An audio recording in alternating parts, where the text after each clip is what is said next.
DSL world, we're back with another video. Welcome back. Welcome back to yourself. Welcome back to your life. Welcome back to your seat of your soul.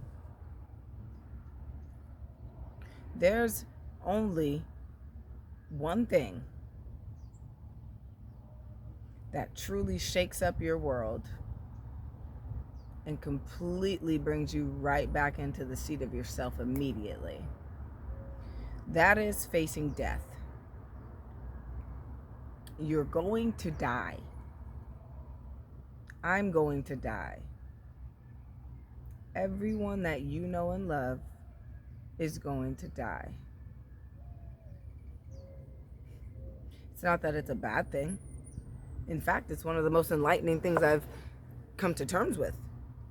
In fact, it is the only thing right now that means anything to me. That I'm going to die. That I will cease to exist as a body avatar entity on this planet. That will happen. Reminding yourself of this fact every day is a true way to help you liberate yourself from your mind. Your mind has such a tight grip on you, on everyone. We've been taught that the mind is what is in control when it's actually the heart. The heart sends more messages to the brain than the brain sends to the heart. So what's the real brain here? What's the real thinking mechanism? Do you think with your mind or do you think with your heart? Well, that, I guess it would depend on if you allow the heart to actually speak up for itself, or if you just allow the heart to speak and then the brain to interfere and you take the brain's word for something, you know? If I were to question anybody right now, it would be that, well, I think with my head. I think with my mind. I think with my brain. Your brain is a tool to be used to process thoughts. But where do those thoughts actually stem from, you know? And these questions, they kind of don't even matter, right? In the scheme of everything, these questions aren't even relevant. I used to be one to care about, what's the best questions to ask? And there are good questions in the world to ask yourself to get you closer to yourself. But when you really think of it, it's not about what's the best question to ask. It's how to ask the question correctly, you know? I can turn a bad question into a good one. You can turn a bad question into a good one in the way that you ask it. How do you ask the questions of yourself, right? Do you ask the question of yourself to actually get an answer, or are they asked to simply be asking, right? When I ask you, who are you? And you tell me, I am fill in the blank, your name, or I am fill in the blank, your profession. I am fill in the blank, your social status. Wife, husband, kid, sister, aunt, uncle, right? You get it, as in social status. Those things are not you. Because when you, let's say you are, I am name, right?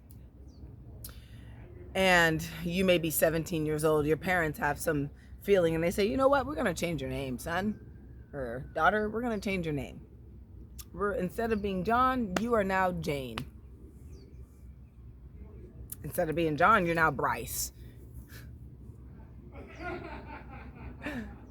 Instead of being Sally, you're now Sue.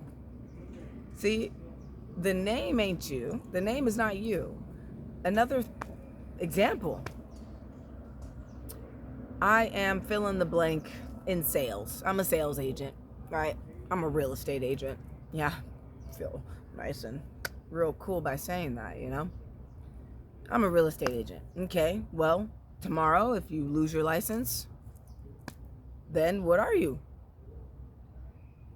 Oh, well, now I'm a McDonald's employee, right? There's a whole lot of myriad of things that we can attach our identity to.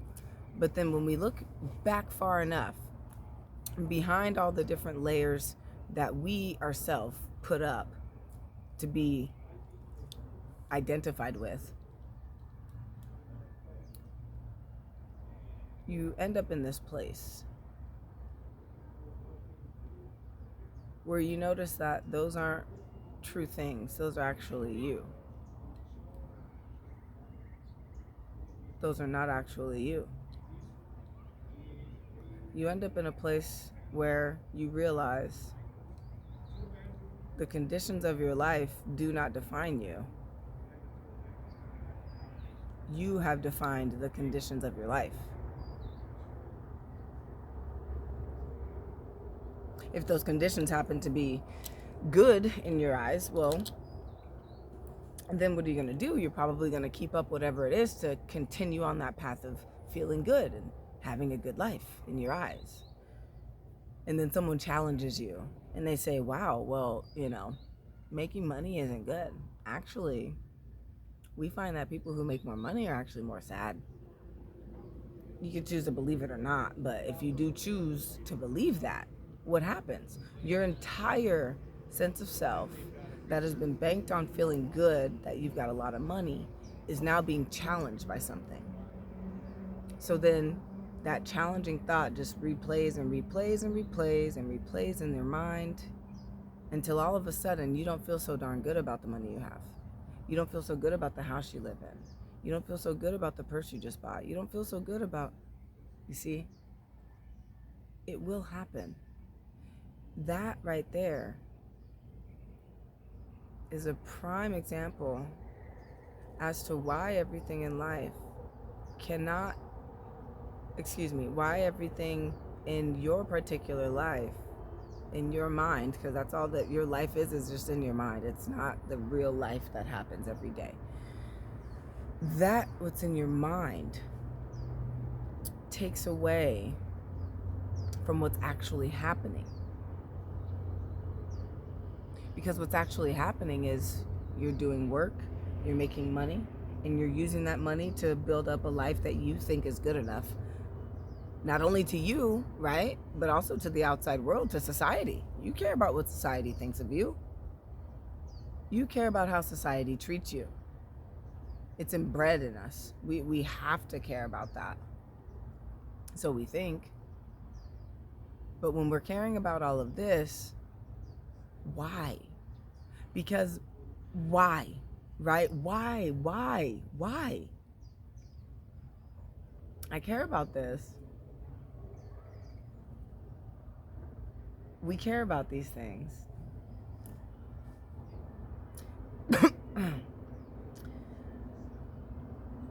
Because we have built up a concept of ourselves that has to be exactly the way that we see life. And if something doesn't go how we perceive it to have gone, or how we expect it to go, we're not okay. We're unhappy. We get discouraged. We don't feel safe. We feel like we're exposed. We feel vulnerable. We feel anxious. All of these things come up. And within all of these things, it's crazy because we created these things. We created the fear of a bee landing on us. We created a fear of flying. We created the fear of heights. We created the fear of failure. We created the fear of a hummingbird coming up to your face right here and buzzing and feeling that vibration. We have created these fears ourselves. There's no other entity on this planet that can ever create a fear for you, right? Because this is what happens when you're young. You're at a pool setting, somewhere swimming with a bunch of friends, right? You're maybe 5 years old. You got your parents around. Everybody's having a good time. But what happens when that bee comes up and starts hovering around the water? You come out of the water, you just caught the ball, landed in the water. You get out of the water and you see a bee, right? And someone else sees the bee, and someone else, all of you guys eventually see the bee at the same time. One of you screams. One of you screams and scares the out of everybody else. Now, what happens to everyone's hearts, including the parents, not just the kids, but what happens to everyone's hearts is this.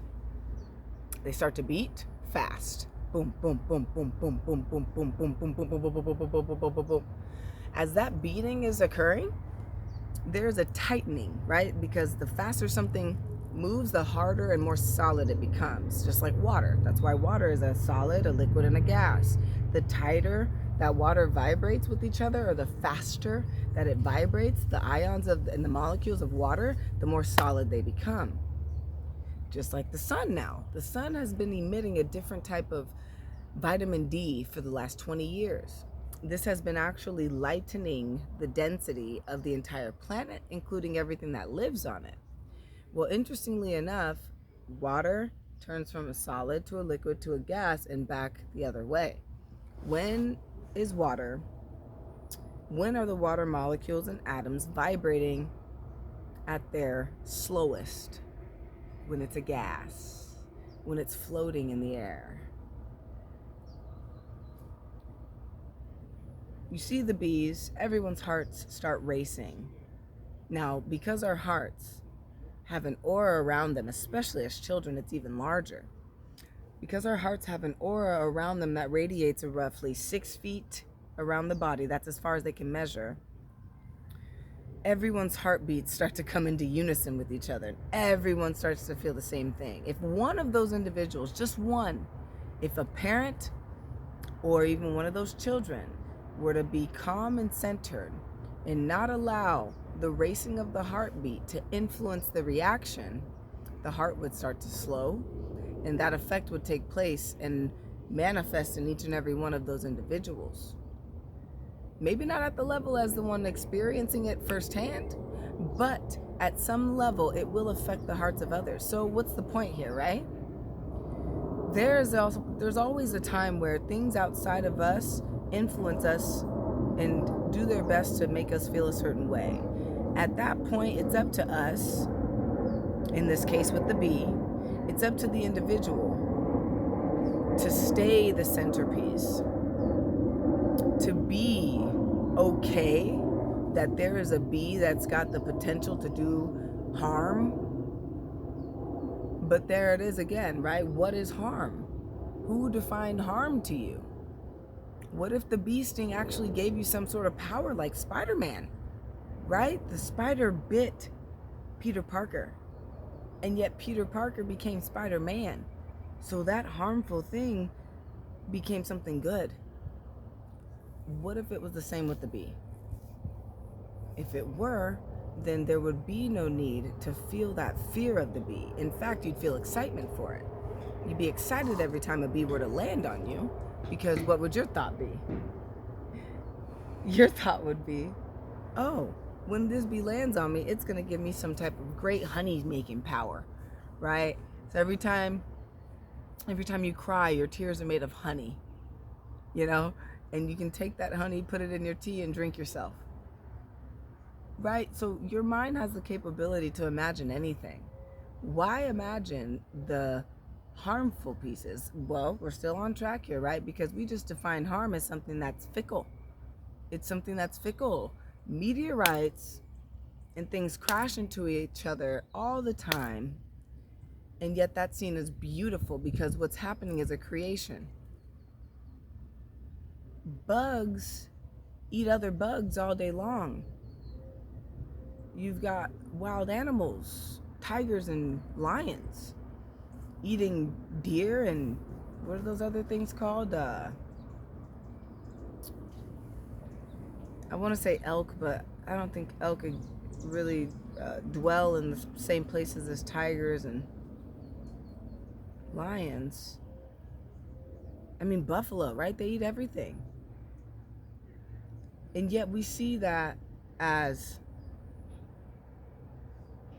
saddening. Some people see that as a sad thing, and some people see that as a strength. Some people want to model themselves after the lion or the tiger because of the strength it has to take something out, right? The strength that it's got to go after it again and again, fail more times than they do succeed. You see, we can fail more times than we succeed, and yet you always focus on your failures.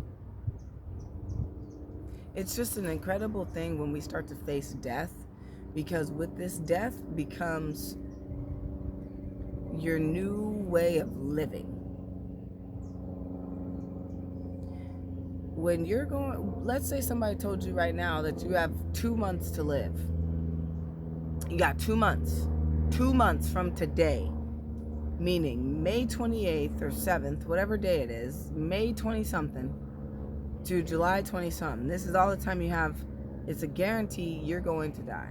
It's a guarantee you're going to die by July 27th. You'll be gone. How much differently are you going to treat life, treat yourself, and treat others? How much more involved will you become in each moment, each second, each millisecond?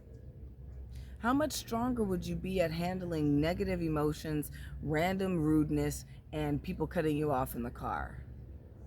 How many more smiles are you going to go put on people's faces, bring to a child's face, and pet more animals? How much more time are you going to waste on things that have zero effect on you after it takes place? How much time would you truly give those items? You're starting to feel uncomfortable now. I know, because I felt uncomfortable too when I heard it. Love that uncomfortability. Let it ease your heart. Feel the heart race. Feel the deepening of the beat of the heartbeat, because it goes deeper. Feel that. Close your eyes right now. Take a breath in. Feel that. Love that.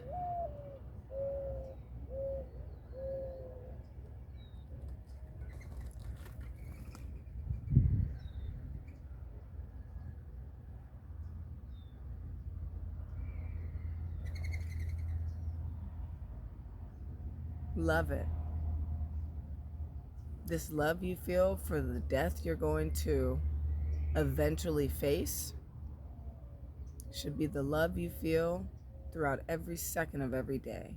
It doesn't have to look like what you think love looks like, what a Hallmark movie tells you, or what a damn Lifetime movie tells you love look like, or what Disney tells you love looks like. Because love looked like this with me. Love looks like this with me.